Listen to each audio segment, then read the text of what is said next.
Ciência em Movimento. Produção e apresentação, professor Felipe Arruda Moura.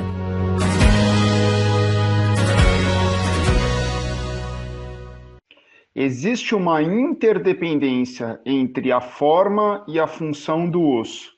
O crescimento e desenvolvimento do osso está sujeito às leis da física. Com essas frases bonitas de 1892, do cientista alemão Julius Wolff, nós começamos o 14º episódio da segunda temporada da coluna Ciência em Movimento. Quando nós nos exercitamos, na maioria das vezes, nós enxergamos os resultados e os benefícios do treinamento pela nossa aparência, não é verdade? Quando nós fazemos tudo certinho, nós emagrecemos ou ficamos mais fortes e com uma aparência mais legal. Essas são transformações externas visíveis a todos nós.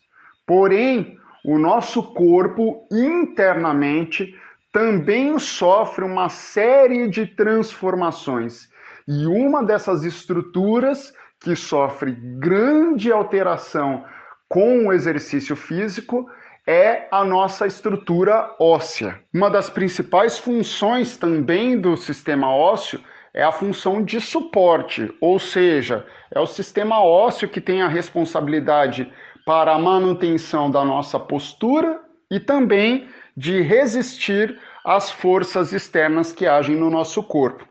Além disso, o sistema ósseo é um dos principais responsáveis pela locomoção, ou seja, todos os movimentos que nós fazemos são dependentes do sistema ósseo. Toda vez que nós falamos de osso, vem na nossa cabeça uma estrutura extremamente rígida, mas isso não é verdade. O nosso sistema ósseo, ele possui uma capacidade de deformação muito grande, justamente porque ele precisa resistir às cargas de compressão e tração que nós colocamos no corpo diariamente. E nesse ponto vem as duas frases bonitas do cientista alemão Julius Wolff, que eu falei no comecinho desse episódio, que explica a capacidade do nosso osso de se modelar a partir da sobrecarga que a gente coloca nele nas nossas atividades do cotidiano. O que seria essa modelagem óssea? A modelagem óssea é o processo no qual o osso ganha massa. Assim como nós já vemos em outras estruturas anatômicas, como por exemplo o sistema muscular, que ele reage ao nosso treinamento ganhando massa, hipertrofiando, o osso sofre dos mesmos processos. Ou seja, quanto mais sobrecarga, mais estresse nós temos no sistema ósseo, ele reage ganhando densidade, ganhando massa. Bom, e o porquê que eu estou falando tudo isso para vocês? Porque uma das doenças que mais preocupa adultos de meia idade e idosos é a chamada osteoporose. A osteoporose é a doença que leva à perda de densidade óssea. Nos casos mais graves de osteoporose, muitas vezes a pessoa pode sofrer uma fratura do osso, realizando atividades de baixíssimo impacto, como, por exemplo, flexionar o tronco para escovar o dente, ou caminhar, ou subir um degrau. Nas mulheres, a osteoporose é ainda mais prevalente, principalmente após a menopausa. E o que a gente pode fazer, então, para evitar a osteoporose?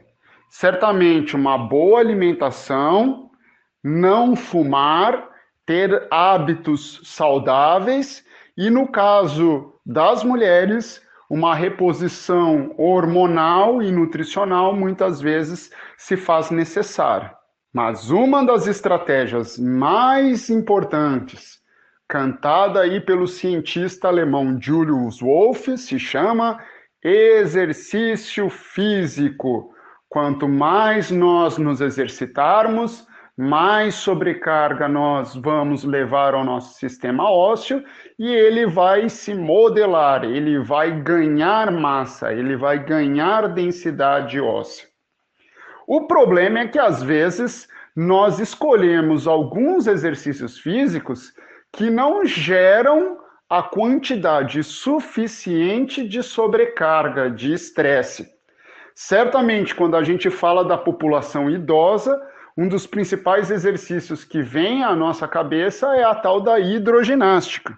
Pensando sobre tudo isso que eu já falei a vocês, certamente vocês estão entendendo por que a hidroginástica não é necessariamente o melhor exercício para se fazer no caso de pessoas que se encontram nos quadros iniciais de osteoporose. Por quê?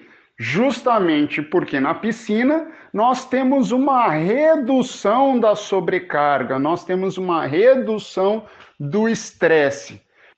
Professor, isso significa que nós devemos tirar, então, todos os idosos da hidroginástica?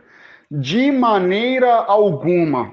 Um estudo de 2017, publicado no Journal of Sports Medicine, avaliou os efeitos dos exercícios na água comparados àquelas pessoas que não fazem absolutamente nada ou pessoas que fazem exercícios fora d'água. Obviamente, os exercícios fora da água são mais eficientes no que diz respeito ao ganho de densidade óssea. Mas isso não significa de maneira alguma dizer que os exercícios na água, como a hidroginástica, são ruins. Muito pelo contrário, os estudos mostram que há sim leves melhorias ou pelo menos uma manutenção da densidade óssea quando as pessoas se exercitam na água. Ou seja, é bem melhor do que não fazer absolutamente nada. Portanto, qual que é a dica que fica no podcast de hoje? Devemos ter, sim, uma vida saudável, com uma boa alimentação.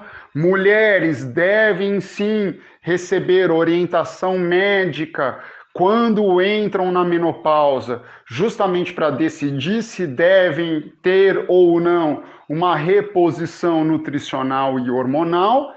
E, principalmente, mantermos as nossas atividades e exercícios físicos em dia. Se vocês gostam de se exercitar na água, continuem fazendo isso.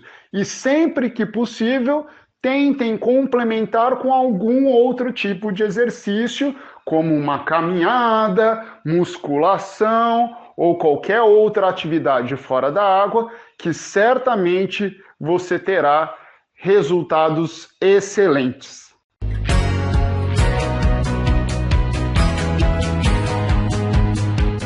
Ciência em Movimento.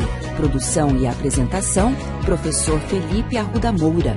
Contatos com essa coluna pelo e-mail ciênciaemmovimento.el@gmail.com.